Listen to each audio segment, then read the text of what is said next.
मो ना बसंत कुमार राउत मु विश्व परिषदर भद्रक जिला संपादक। सर्वप्रथम समस्त सनातन हिंदू मानक मोर भक्तिपूत प्रणाम। आज आमर जो कार्यक्रम चली दीर्घ शताब्दी पर रामलाला निजर गृह प्रवेश करेंगे आसंता जनवरी 22 तारीख। यही जो शुभ मुहूर्त ये जो ऐतिहासिक मुहूर्त को समस्ते पालन करने समस्ते सारा हिंदू सनातन हिंदू भाई माने चल चंचल। वर्तमान जो अयोध्या जो निमंत्रण पत्र आसी जो अक्षत आसी समस्त हिंदू परिवार केमिता पहुँचब आमर संघ एवं विश्व हिंदू परिषद एवं विविध क्षेत्र समस्त कार्यकर्ता मान लगी से अक्षत कलश केमिति जाकि अक्षत एवं निमंत्रण पत्र समस्त हिंदू परिवार पहुँचब से आज आमर यही सरस्वती शिशु मंदिर भद्रक सरस्वती शिशु मंदिर रू समस्ते नहीं समस्त हिंदू परिवार रे पहुँचेबे। यही जो मर्यादा पुरुष रामचंद्र जो अभिषेक पालन करा जो गृह प्रवेश पालन करा से मंदिर प्रवेश को आमे जमी आडंबर सहकार पालन करवा से समस्त सनातनी भाई मानक भौणी मानक मोर विनम्र निवेदन से दिन समस्ते समस्त घरे मिनिमम अति कम रे 5टी प्रदीप प्रज्वलन करेंगे। आमे जमी आमर प्रभु को पाइले पुणी निज घरे पाइले से जो आनंद उल्लास समस्ते आम नाम संकीर्तन करवा नाम यज्ञ नाम धरवा एति मु समस्त सनातन हिंदू भाई मानक मोर निवेदन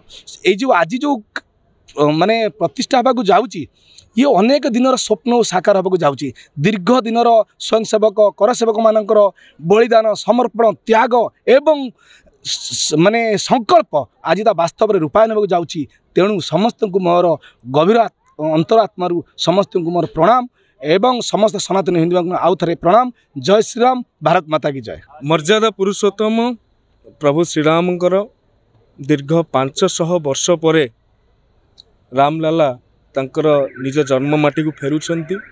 एही अवसर में उत्सव मुखर होउछि भारत, उत्सव मुखर होउछि ओडिशा। प्रभु श्रीरामकर जन्मक्षेत्र अयोध्या नगरी आसी अक्षत चाउल बंटा जीव प्रत्येक हिंदू परिवार रे।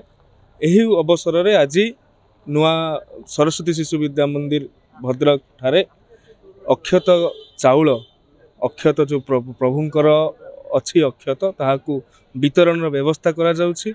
एही अवसर में प्रत्येक ब्लॉक रु राम प्रेमी माने आसी से माने अक्षत ग्रहण करुछंती एवं प्रत्येक हिंदू परिवार को पहुँचेबे। ये आस्था एवं आराधनार विषय, ये विश्वास और भरोसार विषय, ये भक्त सह भगवान कर मिलन हबार अपूर्व मुहूर्त अटे।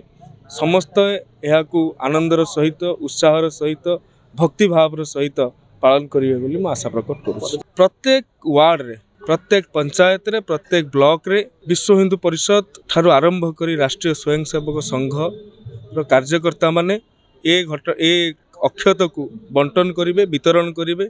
प्रत्येक हिंदू परिवार पाखरे ये पुण्य चाउल को ये पुण्य अक्षत को पहुँचाइबे। यह ही रहिबा ए संपूर्ण कार्यक्रम। जनवरी 1 रु जनवरी 15 तारीख भितर ए कार्यक्रम हेबो एवं जनवरी 22 तारीख दिन जो भव्य कार्यक्रम अयोध्या अनुष्ठित हेबो। आमे अनुरोध करुछु, आमे आवेदन करुछु, आमे निवेदन करुछु प्रत्येक हिंदू परिवार रे सर्वनिम्न 5टी दीप प्रज्वलन हो एवं श्रीराम जन्मभूमि तरफ रु दिया जाइछि रामकर जो भव्य मंदिर होउछि तार एक फोटो दिया जाइछि, निमंत्रण पत्र दिया जाइछि। से दिन से फोटो को रखिकी पूजा करिवे एवं शंख हुलहुली सहित दिन 11 रु 1 मध्य जो लाइव कार्यक्रम हम प्रत्येक टी नेशनल मीडिया चैनल देखैबे ताहाको मध्य देखैबे। प्रत्येक मंदिर रे मध्य ए दीपदान सहित राम खेचुड़ी बंटन कार्यक्रम अच्छी।